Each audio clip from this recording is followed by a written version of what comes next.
नमस्कार मित्रों, महाचिति YouTube channel में एक बार फिर आपका तहे दिल से स्वागत है।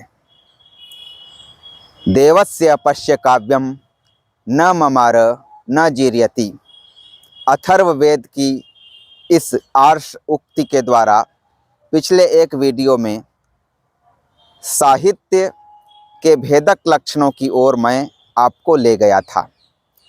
उस वीडियो में भूलवश इसे मैंने ऋग्वेद से उद्धृत बता दिया था। खेद सहित यह आग्रह करना चाहता हूँ कि आप सुधार कर उसे ग्रहण करें। विश्व काव्य के एक अंश राम काव्य पर आधारित पिछले एक वीडियो की निरंतरता में आज मैं उसी के कुछ अवशिष्ट अंशों को आप तक संप्रेषित करना चाहता हूं। जैसा कि उस वीडियो में संकेतित किया गया कि राम नाम के इर्द गिर्द चल रही वर्तमान राजनीति मुख्य रूप से धर्म की राजनीति के निर्घृण प्रदर्शन का एक अध्याय है और सिर्फ चुनावी फायदे के लिए राम के मर्यादा पुरुषोत्तम रूप को खंडित किया जा रहा है। जो लोग इस आयोजन को बहुत धूमधाम से आगे बढ़ा रहे हैं वे राम के नहीं हैं, इसमें कुछ संदेह नहीं है, कोई दो राय नहीं है। बहरहाल हम राम काव्य के पिछले वीडियो की निरंतरता में यह कहना चाहते हैं कि राम का जो चरित्र है वह सही में शतकोटि विस्तीर्ण है, अपार है। उसमें जितनी डुबकी लगाइए भारतीय साहित्य उतना ही निखर कर सामने आता है और राम की उज्ज्वलता, और राम का मतलब केवल राम नहीं, सिया राम मैं सब जग जानी, जैसा कि गोस्वामी तुलसीदास ने कहा है।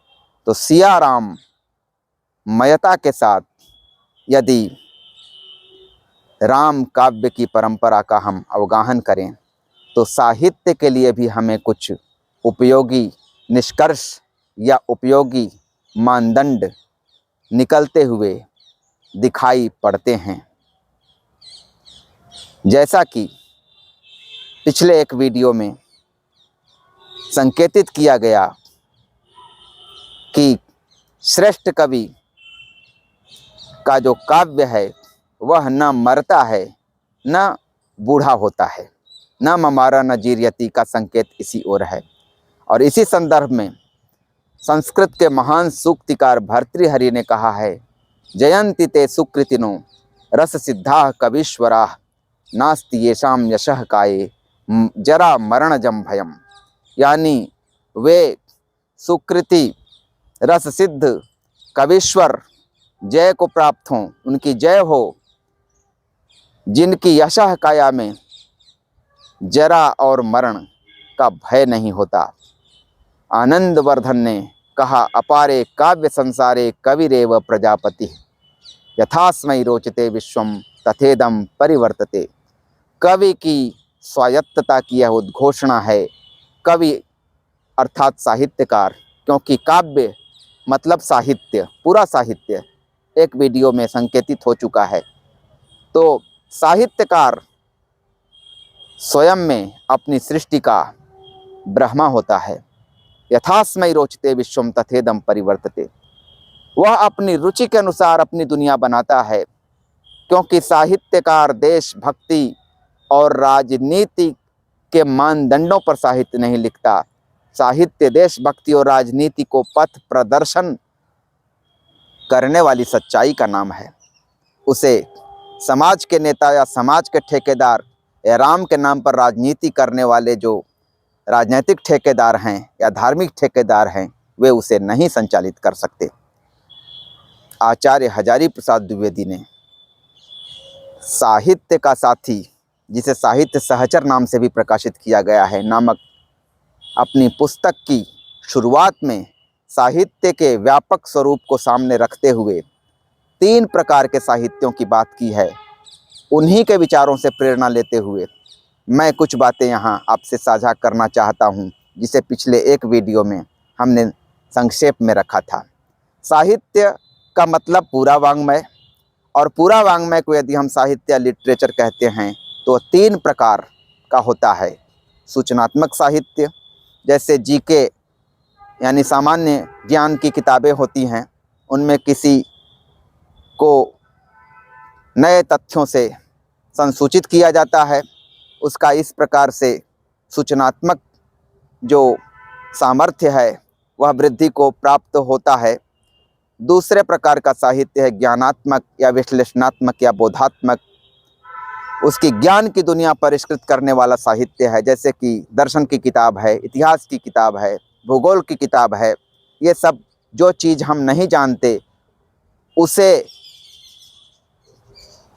ज्ञान या बोध में लाने का कार्य करते हैं। लेकिन तीसरे प्रकार का साहित्य ही असली साहित्य है, उसे रसात्मक साहित्य या कल्पनामूलक साहित्य या तथाकथित शुद्ध साहित्य कह सकते हैं। कविता, कहानी, उपन्यास, नाटक आदि विविध प्रकार की विधाओं में वह साहित्य सृजित होता है। यह कोई नया ज्ञान या नई सूचना शायद न दे, लेकिन इस रूप में हमारा बोधवर्धन जरूर करता है कि हम लगता है कि जाने हुए विषय को भी नए संदर्भ में अब जान रहे हैं, और संदर्भ में केवल जान नहीं रहे हैं बल्कि उसके माध्यम से रसानुभूति को प्राप्त हो रहे हैं, पहले से अधिक मनुष्य बनकर निकल रहे हैं। हमारा शेष सृष्टि के साथ रागात्मक संबंध बन रहा है, हमारे अंतः चैतन्य का यानी मानसिक जगत का विस्तार हो रहा है। ऐसा साहित्य, और ऐसे साहित्य का जो वर्गीकरण करेंगे तो गद्य और पद्य की विधाओं के रूप में बहुत सारी विधाएं आएंगी। कविता, कहानी, उपन्यास, नाटक, पत्र, यात्रा वृत्तांत, रिपोर्टाज आदि। पिछले एक वीडियो में इस पर भी संक्षेप में विचार हुआ था। तो एक बार फिर हम देश के वर्तमान माहौल की ओर आपको ले जाना चाहते हैं। जो लोग जय श्री राम के माध्यम से एक भयावह वातावरण बना रहे हैं और अयोध्या कांड के शोरगुल में या वहाँ से पैदा की जा रही धूल में आगामी लोकसभा चुनाव में मतदान करने को हमें बाध्य सा कर रहे हैं, और जब हमारी चेतना पर धूल रहेगी तो हम स्वस्थ मत प्रदर्शन चुनाव में नहीं कर सकते। चुनाव बीतने के बाद हो सकता है हमारी आंखें खुले।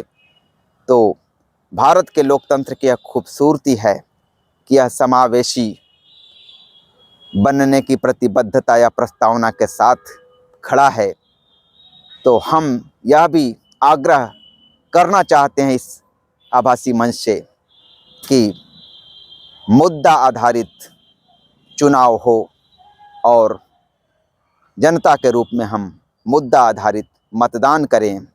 किसी राम नाम की राजनीति पर नहीं, किसी मंदिर मस्जिद की राजनीति पर नहीं, किसी झूठे इतिहास बोध की राजनीति पर नहीं, क्योंकि राम या सिया राम का यह मतलब नहीं है कि दूसरे समुदाय पर हम गालियों की बौछार करें और महिलाओं के साथ यौन ज्यादतियाँ हों। राम नाम बोलिए और महिलाओं के साथ यौन अत्याचार कीजिए, सारे गुनाह माफ़। यह निर्घृण राजनीति हमें नहीं चाहिए। तो इसी मार्मिक अपील के साथ, इसी आहत अपील के साथ आज मैं आपसे विदा ले रहा हूँ। जल्द ही किसी नए विषय को लेकर मैं आपके समक्ष उपस्थित होऊंगा, और अयोध्या कांड जो राम काव्य का एक बड़ा रमणीय, बड़ा साहित्यिक हिस्सा है, वह राजनैतिक संदर्भ में अयोध्या कांड यानी रामायण से निकलकर महाभारत बन चुका है। इस संकेत के साथ यह वीडियो समाप्त करता हूँ।